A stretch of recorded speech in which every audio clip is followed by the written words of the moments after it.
No Brasil, segundo dados do IBGE, o Instituto Brasileiro de Geografia e Estatística, em 2017, a população com mais de 60 anos ultrapassava os 30 milhões.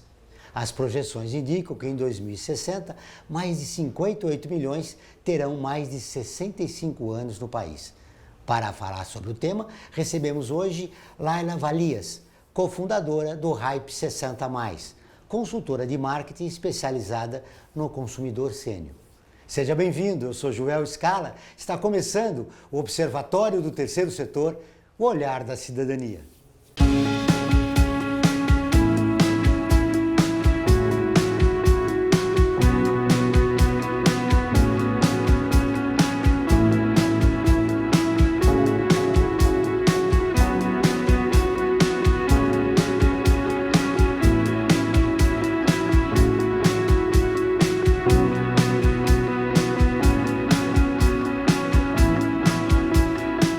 Laila Valias é cofundadora do Hype 60+, e especialista em economia prateada. Tudo bem, Laila? Seja bem-vinda ao Observatório. Tudo bem. Muito obrigada pelo convite. Estou muito feliz de estar aqui. Especialista em economia prateada. O que é economia prateada? Olha, economia prateada é a soma de tudo. Isso é pelo Oxford Economics, não sou eu que estou dizendo. É a soma de tudo que as pessoas com mais de 50 anos consomem hoje no mundo ou vão vir a consumir no futuro. E aí tem todo esse estudo de lá que fala que se a gente juntasse tudo que as pessoas com mais de 50 anos já consomem, já seria a terceira maior economia do planeta. Então é um monte de dinheiro, são muitos silver dollars que estão aí girando por essa população que ainda é muito invisível. Na linha do tempo, nós estamos passando de um momento de preconceito em relação ao idoso para torná-lo um cidadão consumidor.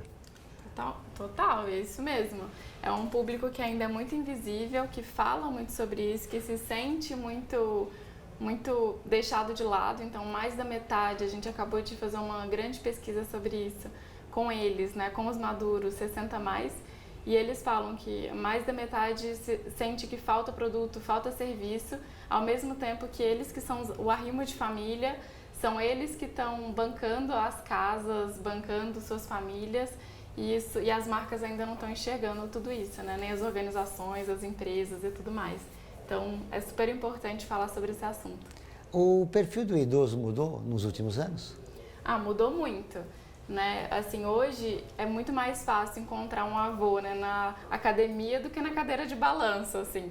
Essa ideia do vozinho estereotipado, que tá de bengala, que a vozinha do coque, ela pode até existir, mas hoje ela não é a maioria. Hoje a maioria dos maduros estão completamente ativos, estão ainda trabalhando, precisam e querem continuar trabalhando, estão namorando, estão se reinventando, estão na internet. Então, assim, mudou muito e é por isso que a gente tem que começar a observá-los e enxergá-los da forma como eles são, de verdade, hoje, sem esses estereótipos. Como tem sido a compreensão das organizações em relação a esse novo consumidor? Joel, ainda é muito complicado, é um mercado ainda extremamente novo, então a maioria das pessoas ainda tem uma ideia, um preconceito, né? Assim, uma visão muito fixa do que é o idoso, do que é esse maduro, esse novo velho. Então, até por isso que não faz muita pesquisa, assim, a nossa foi de fato a primeira a ser feita. Só para você ter uma ideia, tem empresa de fralda geriátrica que faz pesquisa de mercado com pessoas até 45 anos. Então, assim, ninguém fala com esse outro consumidor. E aí as empresas, ao mesmo tempo que escutam isso nos jornais, na mídia, ainda não entendem que falar sobre longevidade, falar com esse novo maduro pode ser super estratégico para elas. Então, olha ainda muito como causa social, mas ainda não como negócio. Isso tem a ver muito com o preconceito cultural em relação ao idoso no país. Total. No Japão, por exemplo, é super diferente. Lá no Japão tem empresas que têm profissões para quem tem mais de 80 anos. Então, imagina a diferença. Aqui, o preconceito dentro das organizações começa às vezes com 45 anos. E lá tem trabalho para quem tem mais de 80, então é muito diferente a relação mesmo. Nós temos um outro aspecto, né? O país não trata bem os idosos, ainda. Não, de fato. nem as empresas, não tem muita política pública, né? Ainda é muito recente tudo, assim, o Estatuto do Idoso, ainda ele existe, foi um grande avanço, mas ainda tem muita coisa a ser feita. Que projetos de marketing vocês estão visualizando para mudar esse cenário? Olha, a gente faz muito trabalho de mobilização. A gente acabou de fazer um projeto bem legal que chama Prêmio Bem Envelhecer, com uma ONG que chama Projeto Velho Amigo. A gente fez no Instagram, porque era justamente para mobilizar jovens de 35 até 40 anos de idade. Era um concurso de fotos e vídeos para mostrar essa nova realidade, quem é esse novo envelhecer. E foi um projeto muito legal, super emocionante. A gente recebeu mais de 600 inscrições com gente do Brasil todo, desde crianças, né, desde adolescentes de 15 anos até os próprios maduros, assim, de 70, 80 anos, tirando fotos, selfie, mostrando essa sou eu, essa é a minha realidade, não me coloque nesse lugar que eu não pertenço, que é desse super fragilizado. Então, né, hoje a gente fala que na comunicação tem muitos dois estereótipos, tanto o estereótipo do velhinho fragilizado, que é esse que é um passivo, até o super-herói, o super idoso que pulou de paraquedas e tudo mais. Ambos são estereótipos que mais excluem do que incluem. Há pouco tempo atrás era uma vergonha ser idoso, né? Né? Falar a idade, né? Tem toda essa coisa, né? Das mulheres que não querem falar qual idade tem e tudo mais. Mas é claro, isso tem uma razão, porque o preconceito existe nas ruas. A gente, em campo, a gente escutou mulheres e pessoas falando assim, tem gente que chega pra mim na fila, no ônibus e fala assim, por que você tá aqui no ônibus? Vai ficar em casa, sua velha ridícula. Então isso é uma coisa frequente, então existe esse preconceito. Mas a gente está vendo isso mudar, assim. Cada vez mais está existindo o empoderamento da idade. A gente acredita que é a próxima grande onda, assim como foi o empoderamento feminino, o empoderamento LGBT, o empoderamento da idade já está acontecendo em alguns núcleos, mas vai se tornar cada vez mais abrangente. Essa mudança é importante, que o idoso tome consciência, né, da sua importância. E isso tem que ser mexido com a autoestima dele. Em relação a isso, vocês têm feito alguma coisa? Sim. Aí vem um outro projeto que a gente acabou de lançar, até essa semana a gente fez um estudo, e aí até para explicar o porquê que a gente faz tantos estudos, a gente entendeu que a gente precisava mostrar dados. Como não existia, quando a gente começou em 2016, só tinha os dados do IBGE, né, que até você falou no começo. Mas esses dados são muito frios, né? Quando você fala 30 milhões, você sempre acha que 30 milhões, não tem nada a ver comigo. E aí a gente entendeu a necessidade de realizar pesquisas que fossem mais segmentadas, setorizadas também, porque aí sim começa a falar assim, não, peraí, 74% já comprou alguma coisa de um influenciador digital, então eu posso usar isso na minha estratégia, isso faz sentido. Então falar a linguagem de todos os setores, né? E aí a gente acabou de fazer um estudo sobre influência, que marketing de influência, né? Tá todo mundo falando, né? Influenciador digital, o que é isso? Todo mundo acha que influenciador digital só existe para os millennials. E aí a gente fez um estudo foram mais de 600 pessoas que responderam. E a gente conseguiu enxergar que tem sim influenciadores maduros.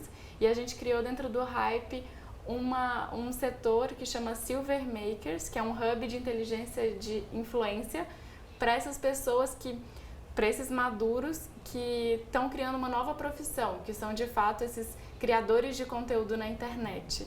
E que a gente vê, né? Assim, minha avó manda WhatsApp o dia inteiro, escreve no Facebook, está escrevendo sobre o que ela gosta e ela pode fazer disso um novo trabalho. E a internet, então, tem sido uma ferramenta importante, né, nesse processo de conscientização? Super importante. Os maduros são digitais, mais de 90%, assim, o smartphone, a maioria tem, de todas as classes sociais, redes sociais, Facebook, Instagram, WhatsApp. Facebook é o queridinho, com mais de 80% de penetração. Eles estão mesmo nas redes. O WhatsApp é uma janela para o mundo.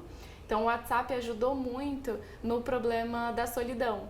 Então, até para esses maduros que moram, às vezes, no interior e que não tem tanta atividade para fazer, só de acordar e ter 27 bom dias para dar, questão das amigas, dos grupos e tudo mais, isso já é uma atividade, é um movimento, é estar no mundo. Então, a internet proporcionou esse movimento que é super importante para essa fase da vida. Fazer parte de uma nova tribo afasta o idoso da solidão. Exato, é isso mesmo. Todas as terças e quintas-feiras, ao vivo, às 14 horas, tem programa de rádio Observatório do Terceiro Setor, onde recebemos especialistas que, junto com os ouvintes, debatem os principais temas da atualidade e do terceiro setor. Você pode ouvir pela Rádio Trianon AM 740 ou em qualquer lugar do mundo, pela internet, do seu celular, computador ou tablet, pelo link que aparece na sua tela. Voltamos depois do intervalo. A FIA é muito mais que uma escola de negócios. É graduação, pós-graduação, MBA, mestrado e consultoria para empresas. Isso faz diferença. Conheça a FIA. Olá, eu sou Laura Gelbert, da ONU News. Notícias das Nações Unidas e do mundo você acompanha na página e nos programas do Observatório do Terceiro Setor, parceiro da ONU News. E para acompanhar diretamente a ONU News em português, acesse nossa página e redes sociais. Até lá!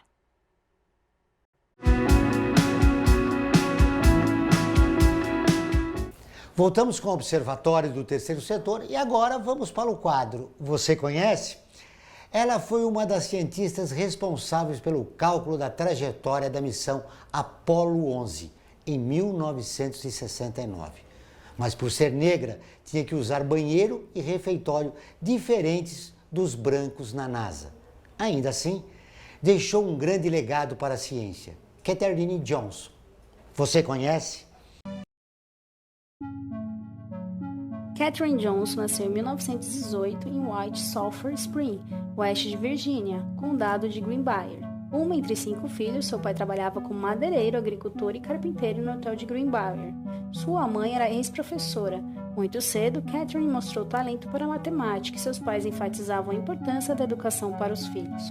Como no condado de Greenbrier não oferecia escola para estudantes negros, após a 8ª série, as crianças da família foram para o ensino médio no condado de Kanawha, no chamado Instituto, onde hoje é a Universidade de Oeste de Virgínia.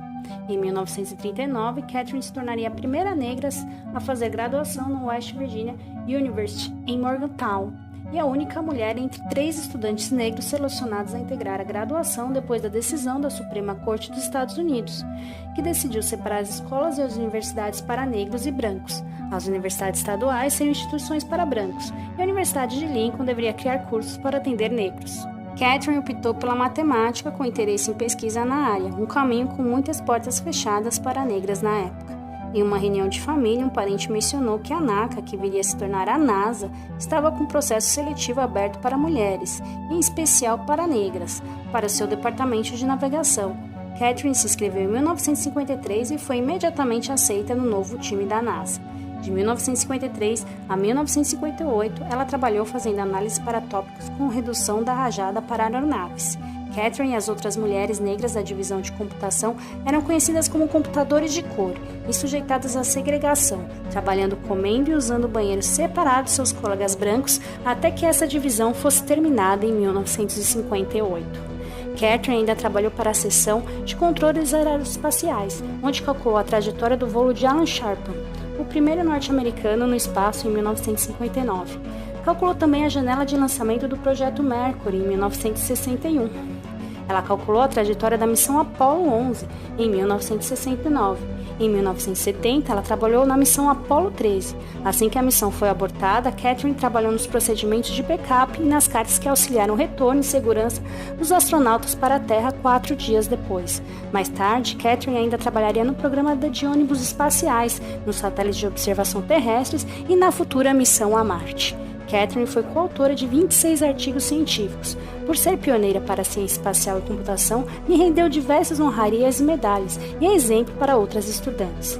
Desde 1979, antes de se aposentar da NASA, sua biografia tem lugar de destaque entre a lista de negros pioneiros em ciência e tecnologia. Em 24 de novembro de 2015, o presidente Barack Obama incluiu Katherine na lista de 17 pessoas que receberam a Medalha Presencial da Liberdade, e seu nome foi citado como exemplo pioneiro de mulheres negras na ciência, tecnologia, engenharia e matemática. Em 2017, foi lançado o filme Estrelas Além do Tempo, que conta histórias sobre Katherine e outras 2 cientistas negras da NASA que calcularam as trajetórias do voo do Projeto Mercury e do Apollo 11 nos anos de 1960. Que trajetória incrível, né? Nossa, demais, muito mesmo. As mulheres idosas também enfrentam essas dificuldades que ela teve, né, ao longo da sua vida. E são fortes tão quanto, assim, tem uma frase que a longevidade é feminina, não é à toa, as mulheres são a grande força dessa mudança que a gente tem visto, assim, desse empoderamento da idade, elas são as grandes protagonistas, são as borboletas, né, que agora estão, de fato, pegando a sua liberdade, criando coisas, mais ainda do que os homens. E as mulheres são as que mais sofrem, né, com o preconceito? Tem um preconceito muito grande da beleza, né? Tem, assim, essa dor de envelhecer, a dor da pele, do cabelo, tem tudo isso, assim. Uma das principais queixas e necessidades que elas apontam é a falta de roupa e vestuário, que é uma coisa muito louca da gente pensar em 2019, que tem gente, né, assim, que não tem roupa para alguém e não tem roupa para as mulheres. E isso porque a maioria das lojas querem só falar com o jovem. Então, não entende que as mulheres mais velhas, elas querem uma roupa que seja adequada para o corpo delas, mas que não necessariamente seja bege. Então, é muito isso. Eu não sou bege. Por que você quer me vestir de bege? Ou como se eu fosse uma avó? É uma verdadeira ditadura da moda, né? Impondo um modelo que não tem sentido. Total. Mas, assim, felizmente a gente tem visto algumas iniciativas falando sobre isso, né? Lá fora tem uma marca de cosméticos para cabelos prateados, e aí até o porquê do nome Economia Prateada, por causa do cabelo mesmo. Aqui no Brasil ainda não tem, mas tem grupos no Facebook que são super ativos de mulheres se ajudando para ter o cabelo prateado e, de fato, assumir o cabelo prateado. Diz que as famílias odeiam, sempre os maridos ou os filhos ficam pedindo para que elas pintem, porque assumir o cabelo ainda é muito tabu. Mas recentemente, esse ano, foi até uma iniciativa do Hype também, a gente fez o maior evento sobre beleza madura, que chama Beleza Pura. Foi um dia que a gente fez na Unibis Cultural para mais de 300 pessoas e foi muito legal falar sobre sexo, moda, maquiagem para essa mulher. Outro grande tabu em relação ao idoso é o sexo, né? Nossa, demais, assim...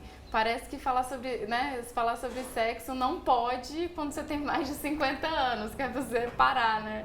E, na verdade, o que a gente mais vê, e na pesquisa a gente tem dados disso, que o público maduro faz mais sexo até do que o público mais jovem. E, assim, e aí tem a coisa boa, né, disso, de estar nativa e tal, de namorando, né, curtindo e tudo mais, mas tem um lado aí super importante que a gente precisa falar cada vez mais sobre isso, que é o número de HIV no público maduro, que está crescendo absurdamente. A OMS até publicou isso, assim, são dados absurdos, de tipo, mais de 60% ao ano crescimento.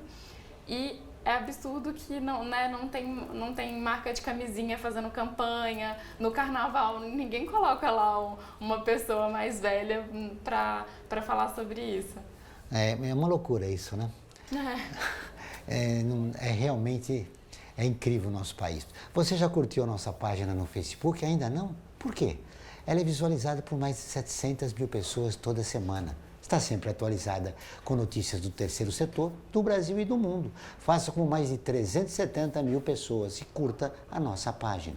Vamos para um rápido intervalo, mas antes você vai conhecer um dos artigos da Declaração Universal dos Direitos Humanos, que faz parte da campanha do Observatório. Direitos humanos são direitos de todos.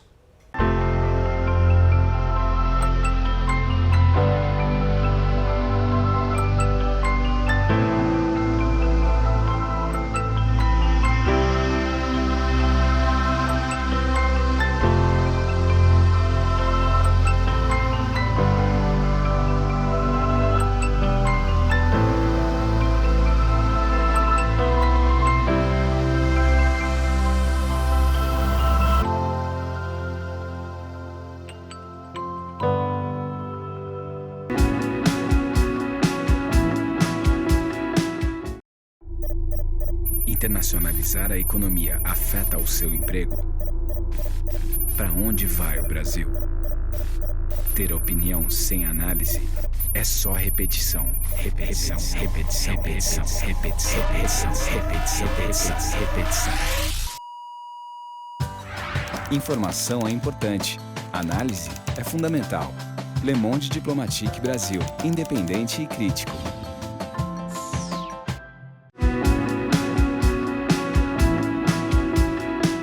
Estamos de volta com o programa do Observatório do Terceiro Setor, o Olhar da Cidadania. Não esqueça, todas as quartas-feiras, às 17 horas, tem o programa Olhar da Cidadania na Rádio USP, com temas da atualidade e dos direitos humanos. Anote, todas as quartas-feiras, às 17 horas, na Rádio USP, em São Paulo, 93,7 FM, e em Ribeirão Preto, 107,9 FM. Laila, como está o mercado do trabalho para o idoso no país? O mercado de trabalho ainda exclui muito o idoso, o maduro. Por eles, é a segunda maior perda que vem na longevidade, que é o espaço no mercado de trabalho. E isso gera uma grande dor, assim, tanto pela falta de geração de renda, quanto por uma autoestima também, já que, principalmente na nossa sociedade ocidental, a gente valoriza muito o trabalho, né? Parte da nossa personalidade, quem a gente é. Então, quando começa a se perder esse espaço, acaba sendo muito doído. Mas tem algumas iniciativas no Brasil que estão ajudando esse maduro a ser um empreendedor. Porque já que não tem espaço no mercado de trabalho, provavelmente não terá, são eles que vão ter que criar seus próprios negócios e os próprios projetos. Então, aqui no Brasil tem a Maturi Jobs, que é uma plataforma de trabalho para quem tem mais de 50 anos. Então, se for o caso de você, vá lá na plataforma deles. Tem muitos eventos de networking, de cursos, de atualização, muito para falar dessa nova linguagem de startup, o que é isso e tudo mais. Estimula o empreendedorismo. Estimula muito o empreendedorismo. O Sebrae está realmente muito interessado, né, no empreendedorismo sênior, é uma tendência e eles estão muito de olho, então acho que vale a pena também ficar por dentro. E tem também um projeto super fresco que acabou de nascer, que chama Next 49+, esse ainda vai para 49, ou seja, o problema vai muito além dos 60+, que foi fundada por alguns ex-professores da ESPM, que lá é um coworking e uma aceleradora de empreendedores sêniores. Então, eu vejo assim, óbvio que, né, sempre tem a metade do copo vazio, que é o problema, mas tem uma metade do copo cheia, que já tem gente olhando para isso. E ainda tem um dado muito legal, que é um dado americano, não é brasileiro, mas que fala que os negócios criados por pessoas com mais de 50 anos dão muito mais certo do que os dos jovens, pela experiência e tudo mais, recebe mais investimento. Então é uma grande oportunidade. Talvez por serem mais responsáveis e encararem aquela oportunidade como uma definitiva, né? E já tem quilômetro rodado também, né? Isso ajuda muito. Lara, no universo do idoso, quem é mais estigmatizado, o homem ou a mulher? A mulher acaba sendo mais estigmatizada, muito por esse preconceito, já tem, né? Muito machismo, né? Geralmente são mulheres também que ainda tiveram um casamento mais tradicional, assim, né? Então, o papel do homem como esse machão e ela dona do lar. E aí, assim, na maturidade, depois que os filhos saem de casa e tudo mais, essa mulher, ela vive uma fase de liberdade. Então, ela está querendo viver, geralmente está vivendo coisas que às vezes as pessoas julgam, né? Então, essa coisa do cabelo branco, de assumir o cabelo branco, de querer viajar com as amigas. E aí, esse homem vai sendo deixado de lado. E, na verdade, eu vejo como uma grande oportunidade também trabalhar esses homens, porque muitos entram em depressão. Assim, é um grande problema, justamente porque eles saem do mercado de trabalho e o grande papel da vida deles era de ser provedor. E aí, quando isso acaba meio o sentido de viver. Enquanto as mulheres tinham muito mais outros papéis, tinham o papel de ser mãe, de ser mulher, né, companheira, dona de casa, de ser amiga, filha, porque são elas as cuidadoras, né?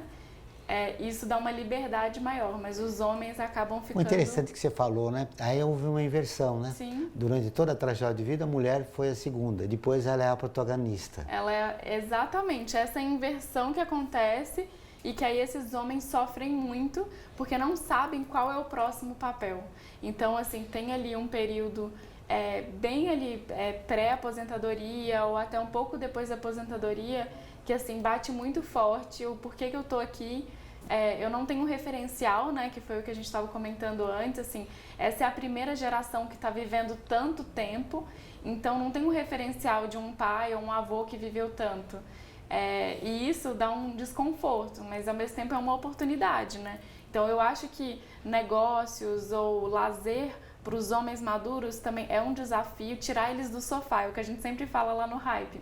Como que a gente vai tirar esse cara do sofá para ele viver a vida? Que a mulher já se adaptou nessa nova era, né? Usando a ferramenta da internet, se comunicando com as amigas Exato, e com a sociedade em geral. Né? Tem muito mais liberdade. Vamos falar um pouco de políticas públicas, voltando a falar nisso. Existem cidades amigas, né, do idoso.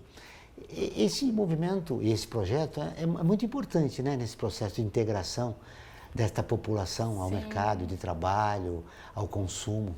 Muito, muito. Esse é um projeto do Alexandre Kalash, que é quase como um papa da longevidade no Brasil. Ele é um médico e ele, enfim, trabalhou na OMS há muito tempo. E ele desenvolveu esse projeto de cidades amigas dos idosos. Aqui no Brasil a gente tem uma, que é Veranópolis, que fica no Rio Grande do Sul.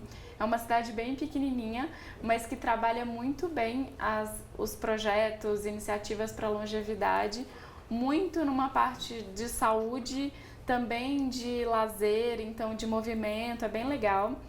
Aqui perto de São Paulo, Santos também é uma cidade muito legal, que tem muito projeto bacana, assim, sendo feita. Santos é uma cidade que tem quase a proporção de idosos que tem no Japão, que é quase 30%, é bastante coisa. E eles têm, ali a prefeitura é muito, assim, é muito engajada, e Belo Horizonte, recentemente, até pelo projeto que fizemos juntos, a CDL-BH, que é a Câmara de Dirigentes Lojistas de lá, anunciou publicamente que vai transformar Belo Horizonte numa cidade amiga dos idosos. Então eu, como mineira, estou esperando. Para fechar nossa entrevista, como uma jovem como você se especializou no assunto do idoso?